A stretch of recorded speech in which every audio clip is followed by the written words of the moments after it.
It's time for bookkeeping, beer, and BS. All right. So here's a bookkeeping lesson for everybody. And we'll move this in your guys' books too.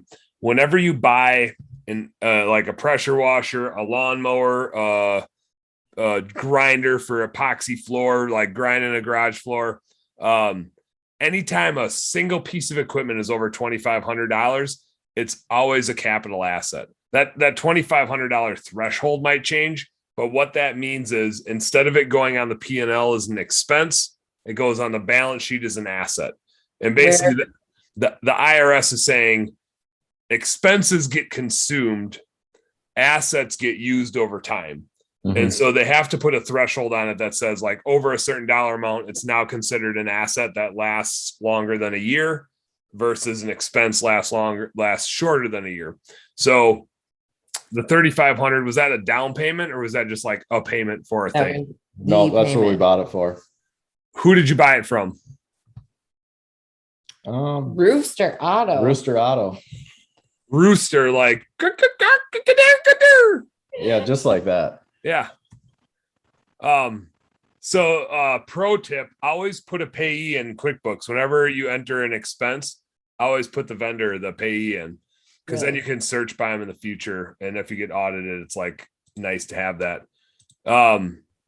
So how do I get something to show up in that capital expenditures? I'm going to show you. So right now it's under other auto expenses, and we're just going to like not do that. So anytime you buy a vehicle, now we're just getting like into bookkeeping. Probably nobody's going to be watching anymore. I gotta look at my phone. This is the only part I was interested in. We have negative viewership right now. Actually, people are just dropping like flies. All right. So if you're not interested in bookkeeping, tune out. This is just Kirsten and Dan getting nerdy here. All right. So whenever something's over $2,500 for a piece of equipment or an asset, it's going to go on the balance sheet. So like if it's a P&L thing, it's going down as an expense, either cost of goods sold, expenses, other expense. If it's a balance sheet, it's one of these damn things.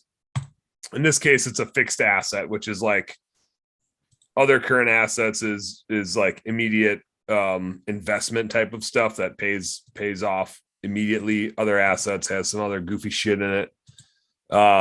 But fixed assets is for like buildings, land, equipment, vehicles type of stuff.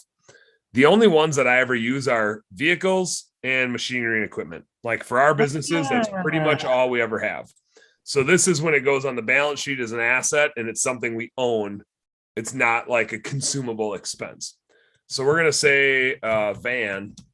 What's the make and model? Ford Transit Connect. What's the year? 2012.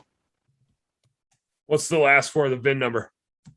Just kidding. You guys should put that in. It like helps to when we do bookkeeping for people, we always ask them for that, because if they have like 10 vehicles, they might have 4 2012 Ford Transit Connects. And in that aspect, that would make a lot of sense. It does help like plan on having multiple Ford Transits, and it's just nice to always have the VIN number listed. Okay. So this will be in there now for you. So you can edit that, but we're going to put that and it's going to go on the balance sheet. So we're going to save that. And now it's in there. So now that variable overhead dropped. That was in June. Let's go through August. All right. There was more out here besides just that. So I took 3,500 out. Let me see without showing everything. Let me move this off to a different window and get, all right, here's the rest. The rest went to taxes and licenses. And it's $9,300. The hell was that? Taxes, license, Minnesota Revenue, Department of Revenue. Oh, that was our sales tax that we had to pay last year. I mean, so, your buckets are nice, but your buckets aren't that specific. I don't know where to put everything. So sales taxes, which is why you just let me do it for you. Just let me do it. Dan, this is my job. I know. Fire yourself. You got to fire yourself, because can I get paid after I get fired? A 3-year-old needs help in November. Is all I know. That's all I heard.